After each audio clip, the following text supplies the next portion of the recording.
But with me is State Rep Brad Halbrook from the 107th District. And we're just doing a little bit of a session preview because after being off for about a week and literally, I'm sorry, but really being off for about 6 weeks because you haven't done a damn thing in Springfield since you went and got inaugurated. And then, I mean, you showed up, you played around, you passed Madigan's rules bucket again because it's still his rules, even though he's been convicted. And really, literally no work has gotten done. You haven't even had a committee hearings.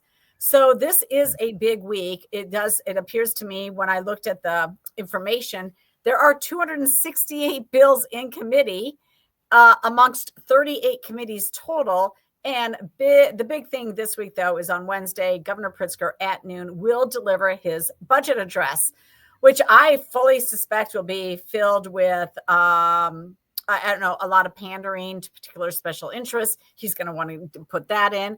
He'll pretend like he's going to not raise taxes or fees, but we know that that is not the case. We know that they will be hidden in some sort of budget bimp bill at the end of the day. So he's got a tough time to roll with that. So Brad, let's just tackle these in little tranches first. Just give me your impression of what you think you're going to hear during Governor Pritzker's budget address on Wednesday. What do you suspect? Well, I hope we hear about reform, especially on the recent verdict on the Madigan, the former speaker. I hope we hear a lot about reforming ethics laws. Everything in and around that should be top of mind and top of list to work on that. Hopefully, we're going to hear about how he's going to grow the economy and grow our state, stop this outmigration of people, restore some fiscal sanity back to the state, maybe reduce some regulation. I know these things all sound kind of bizarre to hope from a Democrat governor, a far left progressive Democrat governor like Governor Pritzker is, and was on the fast track to become even more so. But, the truth speaks for itself. It was interesting today, Jeanne, I listened into an Indiana committee talking about the adoption. Indiana wants to adopt some counties from Illinois. And it was really interesting, the dialogue back and forth. That bill went out of the committee 11-1, and there was legislators from the city that began to understand the plight that Illinois citizens in rural counties, well, every county, it doesn't matter, everybody's governed by the same bad policy, but they begin to understand the plight that we're going through and why we want to become a new state, even though it's a long way down the road from happening, but I think it's for an important discussion. And it was interesting that the Indiana legislators understand what the plight is that we're having in Illinois. Well, and you got a really big mention in the Wall Street Journal editorial that essentially laid out why a number of counties actually voted to secede from the state of Illinois, and why, if they want to go just next door to Indiana, that would be a good thing. And in that chart, Wall Street Journal just laid out all the differences between the two metrics. And so I just, I find that this is a very serious discussion that Pritzker basically derided as a stunt, and then also essentially made it sound like Indiana's just full of a bunch of hillbillies that don't protect their workers and are a low-wage state. I mean, he has no arguments for the fact that people are just fed up here. Yeah, you're exactly right. And the Speaker of the House of Indiana introduced that bill, and he basically said, the argument kind of against was, he said, look, three people an hour from Illinois moved to Indiana. And he says, while we've had this discussion, a family of four have now moved to Indiana. So it's not really that bad of a state. Several thousand people have moved to Indiana and continue to move to Indiana because they know it's a better life for them over there than it is in Illinois. So sure, the chairman of my governor's race in 2018, he lives in Indiana. The vice chair of the Illinois Republican Party, the previous vice chair, she moved to Indiana. I mean, people are moving all the time to that state. It's just a better run state. Okay, so do you think that we're going to see Pritzker say anything about the Doge effort at all? Is he going to, one, embrace it as something maybe Illinois should look into? Or is he instead going to figure out how he can beat Trump and use our tax dollars to do so? Yeah, I think the latter is going to be true. It's interesting, the far left regime, if you will, how they are whining and crying about how this is all a bad deal, the sky is falling. I don't expect the governor to say anything positive about the DOGE effort or what's going on there. He's going to want to claim all kinds of victory about this or that court order that has temporarily paused this action that the president's trying to do. He's going to want to talk about all that. He needs to embrace what the president is doing and figure out how to make Illinois a better place to live and work. And I just don't see that happening, but I hope for something different. Well, I will tell you, last summer, I started looking into our own version of DOGE, although DOGE wasn't even a thing back then. And I essentially had an intern go ahead and look at every single grant line coming out of the budget that was passed in May, and having her categorize those into a spreadsheet so that we could look deeply into some of these nonprofits, non-governmental organizations, even governments that were getting massive grants from the state of Illinois at taxpayer expense. And so our first story did break.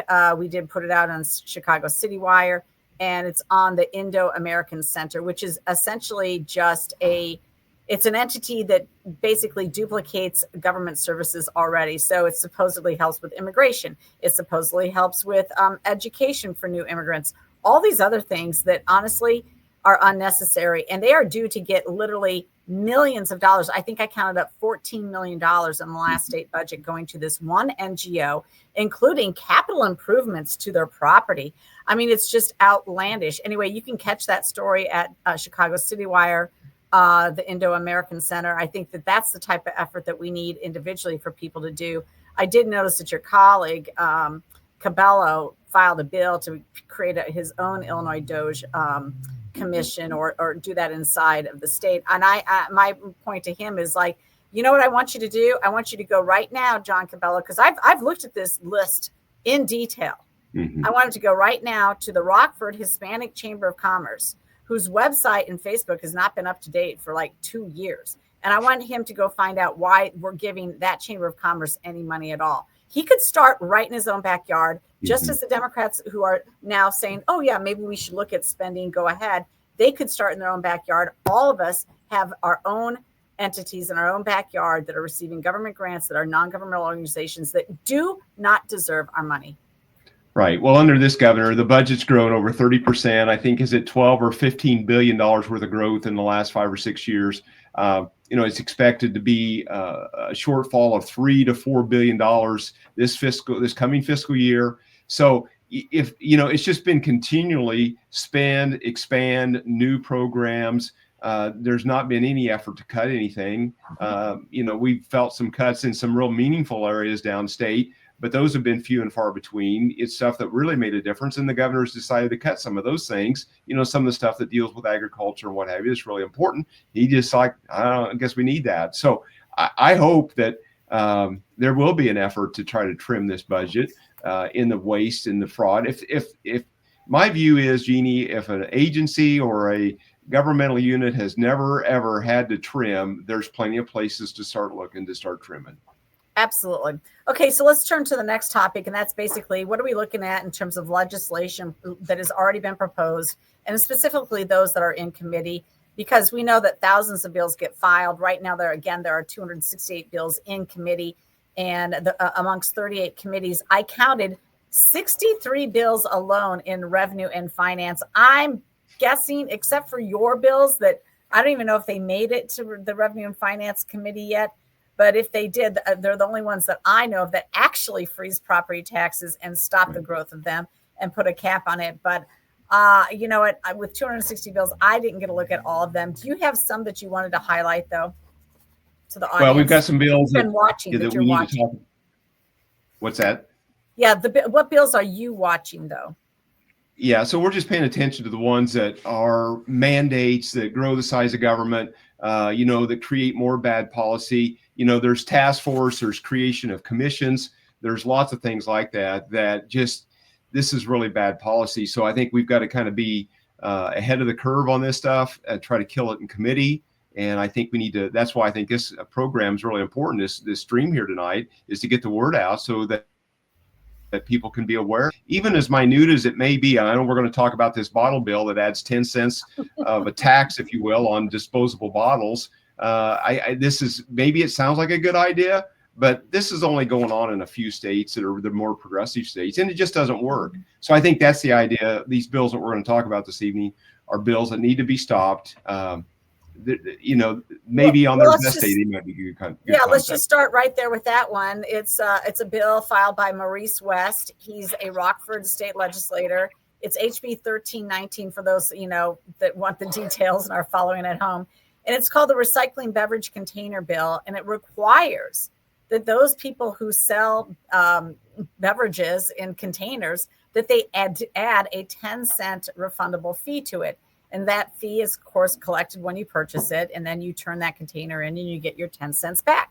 So but it's not an easy program to actually set up. And then additionally, that particular bill also punishes landfills if any of those containers end up in a landfill. So on the backside, there's little that they can do.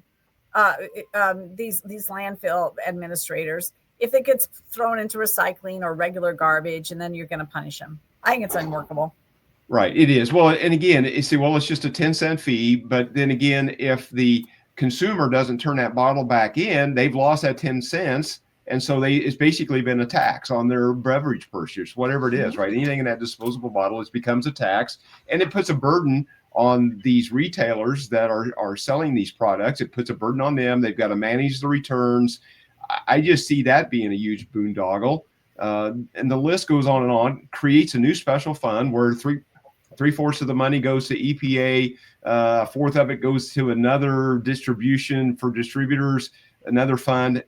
Jeanne, this is, there's a reason why they call the Illinois State Capitol, the bad idea factory. And this is yet another great example, or a bad example of a really bad idea. It's just unworkable. You're right. Yeah, absolutely. 100%. And I do know that the landfill managers are going to be pushing back against that. Right. So, which is great. The other one that deals sort of in the same realm, and I think this is laughable. And this is a bill that's coming out of DuPage County. It's Blair Sherlock. Anyway, it's HB 68. It's the bottled water price maximum. And it's price controls.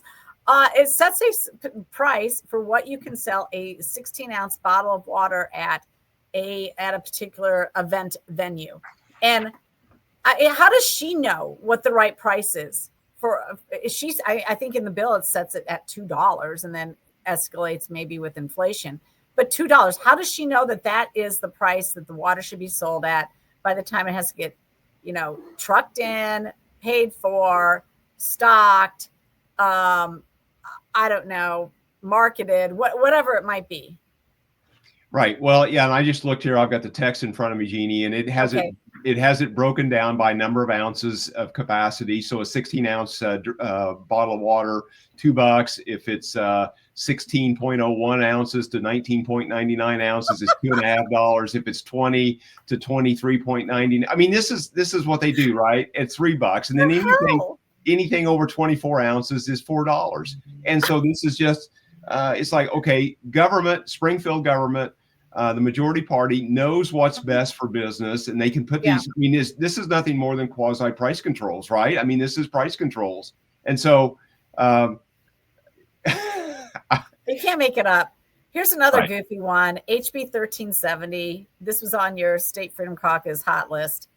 It bans the sale of washing machines that do not contain a microfiber filter. And if you violate this, it's a $10,000 fine.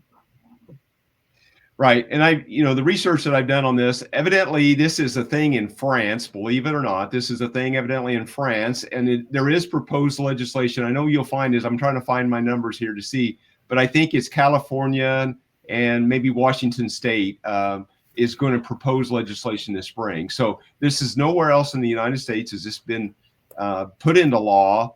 It is in France, evidently, but proposed legislation in these two other far left states. And so the hits just keep on rolling here. Whether this is a real thing, I mean, it puts another identification tag on these wash machines. Nothing can be sold in this year or when this bill becomes effective that doesn't have this microfiber filter on it. I just find this really bizarre how this majority party keeps coming up with these ideas.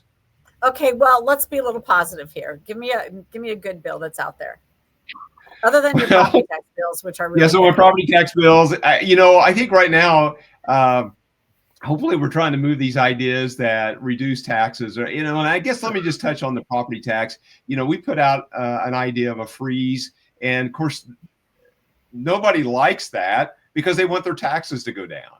And I'm like, well, first of all, I think we need to just woe this system up and put a freeze on and try to figure out what we can do to make them go down. And I think that's the complicated answer. And many stories have been written about it, why the property taxes are like they are, whether it's collective bargaining, whether it's the legacy pension issue, what is it? But those are two of the major cost drivers. I think the third biggest cost driver to property tax reform is the mandates that continue to come out of Springfield, the mandates to school, to all units of local government, mandate after mandate. So there's very little, a lot of times, a local unit of government can do because of all the mandates from Springfield. Very, very little that they can really do. So the change has got to come from Springfield. Okay. Mandates are that is part of the problem, but the biggest problem is they just overspend. They overspend on everything. You've got school district superintendents make $300,000-$400,000 with zero results, and they walk into seven-figure high. You're talking $4 or $5 million pensions at the end of the day. I mean, the salary scale is out of control for your administrative staff, in my opinion. Right. And so are the benefits. I mean, these people, they honestly, they have Cadillac health insurance that they barely pay anything for, if anything. So, I mean, I think it's more on that side. Plus they just, they don't spend on maintenance. And so then they run a referendum to spend on maintenance. It's ridiculous. I will tell you this. I like this particular bill, and it's a David Freese bill. HB 48, and it requires Open Meeting Act for tourism and convention boards. And that actually needs to be expanded to all sorts of other boards that elected officials sit on. So these economic development boards, like the one in Kankakee that the mayor of Manteno sat on and made a closed session deal about bringing in Goshen, and then didn't tell his constituents about it at all. And he was wrapped up in all of these non-disclosure agreements while sitting on an economic development board. It wasn't just him. It was another elected official that sat there and did this.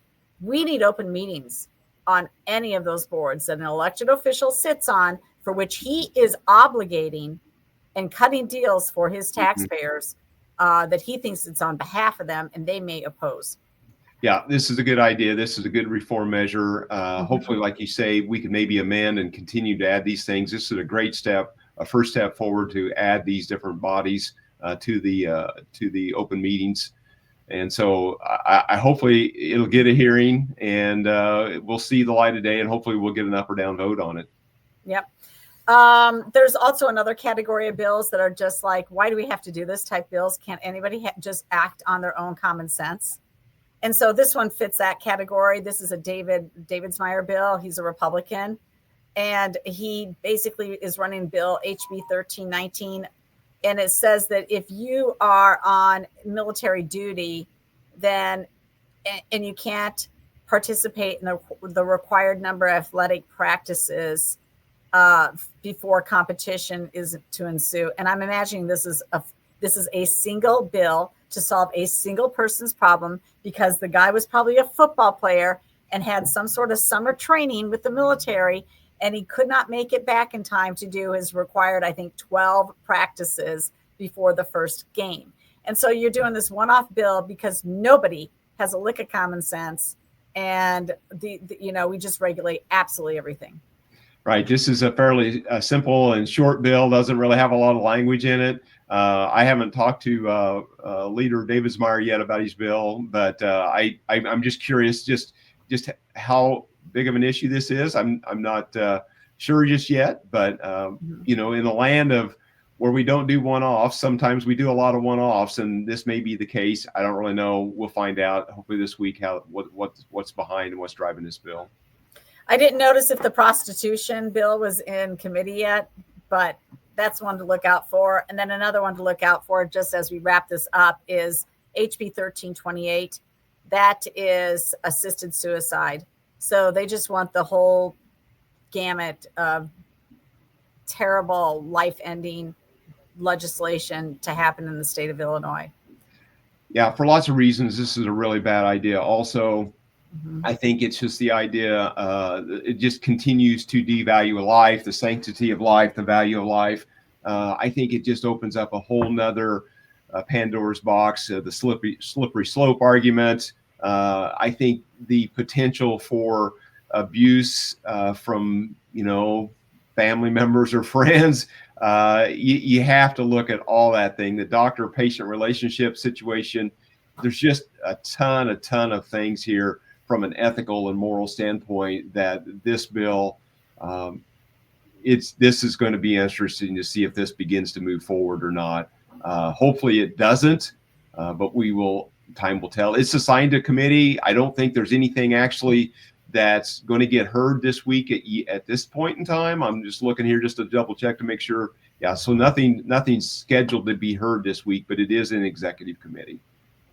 Okay. Well, Brad, why don't you just tell people where they can connect with you and follow your social media? Because you do a lot of good stuff on YouTube. You got a lot of great videos. Yeah, thank you. So the official website is rephalbrook.com. You can find me at YouTube. It's Brad Halbrook 001. If you'll just find that on YouTube, that's where we post. The floor speeches are inside track, where we try to hit a different policy topic. That's we don't do a lot of those right now, Jeanne, just with the floor debate and the floor speeches and what have you, as we're trying to hit on that area. Again, social media, Facebook, you can find me there. It doesn't really take long to find. Just search my name, Brad Halbrook, and you should find all the good stuff about me there. Okay, that's terrific. All right, thanks a lot for joining me on this session preview. I look forward to hearing what the governor says and your response, even more importantly. Yeah, we'll have a lot to talk about Wednesday afternoon, and hopefully we can get back together either at the end of the week or first of next and kind of discuss that and do a postmortem on what the governor's got to say and what his solutions to the problems are. Sounds great. Okay, thanks for joining me on this Facebook Live. Thanks to the audience for listening in.